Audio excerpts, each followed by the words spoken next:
Hi friends, আজ ছিল আমার বার্থডে। ইয়েস, আজকে আমার বার্থডে ছিল। আমি তাই সকাল সকাল তৈরি হয়ে রেডি হয়ে ঝাঁ চকচকে হয়ে আমার বাপের বাড়িতে পৌঁছে গিয়েছিলাম বা আমার সাথে কিছুটা সময় স্পেন্ড করব বলে। ইয়েস, দেখতে পাচ্ছ আমি নৈহাটি স্টেশনে ঢুকছি, আমার বাপের বাড়ি নৈহাটিতে। দেন আস্তে আস্তে যখন আমি এগিয়ে গেলাম আমার বাপের বাড়ির দিকে, মনটা তো খুশ হয়ে গিয়েছিল।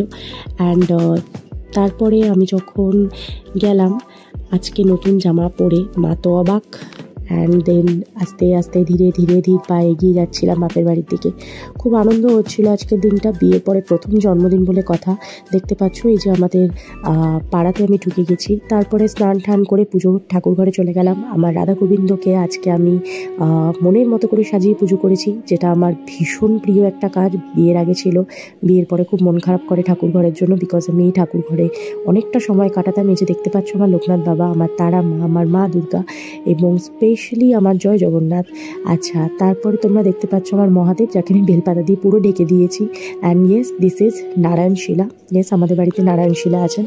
অ্যান্ড তোমরা দেখতে পাচ্ছ আমার রাধা গোবিন্দ, আমার লোকনাথ বাবা সবাইকে নিয়ে আমার একটা ছোট্ট ঠাকুর ঘর আমার বাপের বাড়ি। অবশ্যই খুব শান্তি মতো আজকে পুজো দিয়েছি এবং মনটা খুব ভালো হয়ে গিয়েছিল পুজো দেওয়ার পরে। তারপরে আমি একটা ছোট্ট কেক কেটে ফেলেছিলাম। আমার বাবা হঠাৎ করে নিয়ে এসে সারপ্রাইজ দিয়েছিলেন আমাকে কেকটা নিয়ে এসে। কেকটা কাটার সময় একটু মন খারাপ করছিল, বিকজ দিদি ছিল না, দিদির ছেলেটাও ছিল না, কিন্তু তাও কেটে নিলাম। বাবা মা ছিল, পাশের বাড়ির বৌদি ছিল। আচ্ছা, এই দেখো মা করেছে আমার স্পেশাল, আমার প্রিয় বিরিয়ানি। ইয়েস, আমার মায়ের হাতে বিরিয়ানি আমার ভীষণ প্রিয়। অ্যান্ড মা পায়েস করেছিল, ভীষণ প্রিয় ছিল। খাবারগুলো খুব ভালো হয়েছিল খেতে। বাবা ভিডিওটা করছিল, বাবাকে কিছু একটা বলছিলাম আমি, আমার ঠিক এখন মনে নেই। যাই হোক, বিরিয়ানিটা অসম ছিল দেখতে, দেখেই বুঝতে পারছো। পায়েসটা খুব ভালো হয়েছিল, একটু জিনিসটা বেশি হয়ে গিয়েছিল।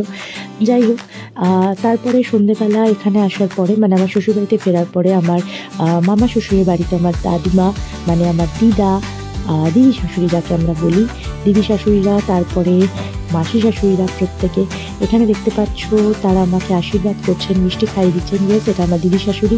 এখানে আরেকজন দিদি শাশুড়ি আসবেন এখনই। ইয়েস, ইনি হচ্ছেন আমার শাশুড়ি মা, জেঠিমা। ইনিও একজন বয়োজ্যেষ্ঠ মানুষ, যিনি আমাকে আশীর্বাদ করলেন ধান দ্রব্য দিয়ে। আজকে মোটামুটি দিনটা খুবই ভালো কেটেছে।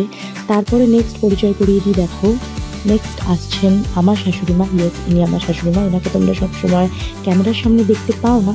যাই হোক, উনি আজকে আমাকে খুব সুন্দর করে আশীর্বাদ করেছেন এবং ভীষণ ভালোভাবে আমার আজকে দিনটা কাটলো ওনার জন্য কিছুটা, বিকজ ওনার আশীর্বাদেই, ওনার আদেশেই আমি আজকে আমার বাবা মার কাছে গিয়েছিলাম। নেক্সট উনি হচ্ছেন আমার মামি শাশুড়ি। দেখতে পাচ্ছ মামি শাশুড়ি আমাকে আশীর্বাদ করলেন।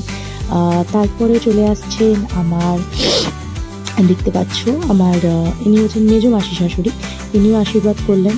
হ্যাঁ, ইনি আশীর্বাদ করার পরে দেন আমাকে একটা ছোট্ট গিফট দিয়েছেন। প্রত্যেকেই টাকা দিয়ে আশীর্বাদ করেছে, তিনি আমাকে গিফট দিয়েছেন। ইনি হচ্ছেন আমার সেজো মাসি শাশুড়ি, যাকে তুমি বা তোমরা প্রত্যেকেই খুব ভালো করে চেনো। ইনি আমাদের বংবাড়ির আড্ডার একজন বিশেষ একজন মেম্বার।